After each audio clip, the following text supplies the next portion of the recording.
Watch what you hate. Peace, peace is what I seek, and public calm. Endless extinction of unhappy hates. Matthew Arnold. When we practice meditation and contemplation, the dark side within us is washed to the surface of consciousness by the purifying, energizing effect of these exercises.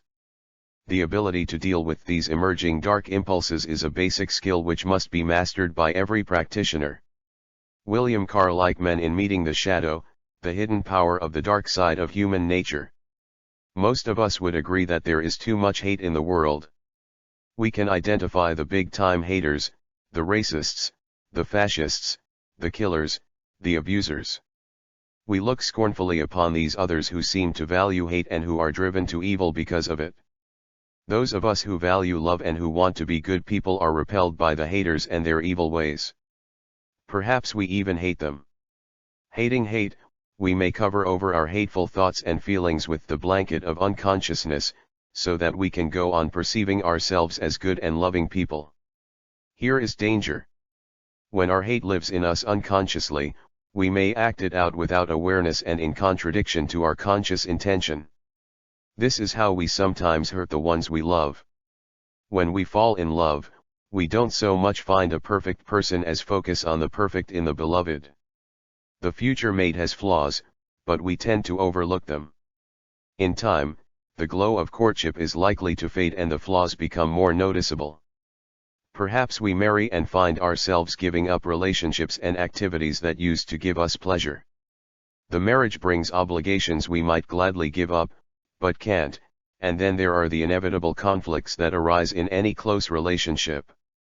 Growing within our heart, we may find an ugly collection of irritations, resentments, and frustrations. Mixed in with our love for our mate may be hate that we would rather not admit, even to ourselves. Parents too will naturally develop hate thoughts and feelings for their little bundle of joy. Even in the womb, a baby is a liability. It causes discomfort and threatens the health of the mother. The baby interferes with the normal flow of life, so that valued activities and relationships may be lost. Infants are messy and do things that in an adult would be extremely disgusting. So while a baby may be lovable, it also arrives with a bag of parental hate that is unconscious, and not socially acceptable. When things go as they should, the parents sublimate their hateful feelings for their child and act out of the love they also feel. When things don't go so well, the child gets payback for the pain and suffering their existence has caused the parents to endure. If we are to be truly loving persons, we must become more aware of the residue of hate that we carry along in our unconscious. We must become conscious of our ambivalence and sort out the difficult thoughts and feelings. It doesn't help to deny we carry hate in us, rather we must observe it and animate it by consciously choosing to act out of love. To live in joy, one must learn to love without reservation. Love must flow even into the low dark places of our heart where we have stashed away our packets of hate. We must acknowledge our aversions, loosen our grudges, and enable forgiveness. The more we bring our ambivalency to light, the more capable we are of acting helpfully, lovingly. Bringing our disdain into consciousness, we can integrate it and attain wholeness. Practice. Take time to look deeply into your heart. Sit quietly and examine your thoughts and feelings about people and life in general.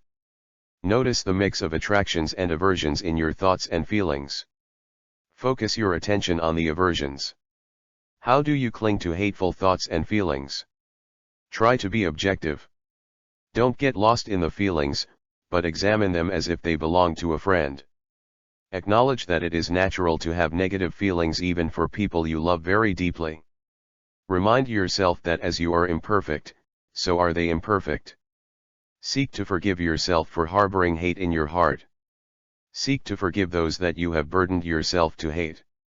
Love absorbs and transforms hate as light transforms darkness.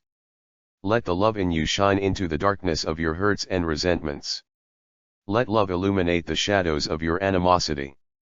Where you find hateful thoughts and feelings, invite loving kindness to soothe your mind.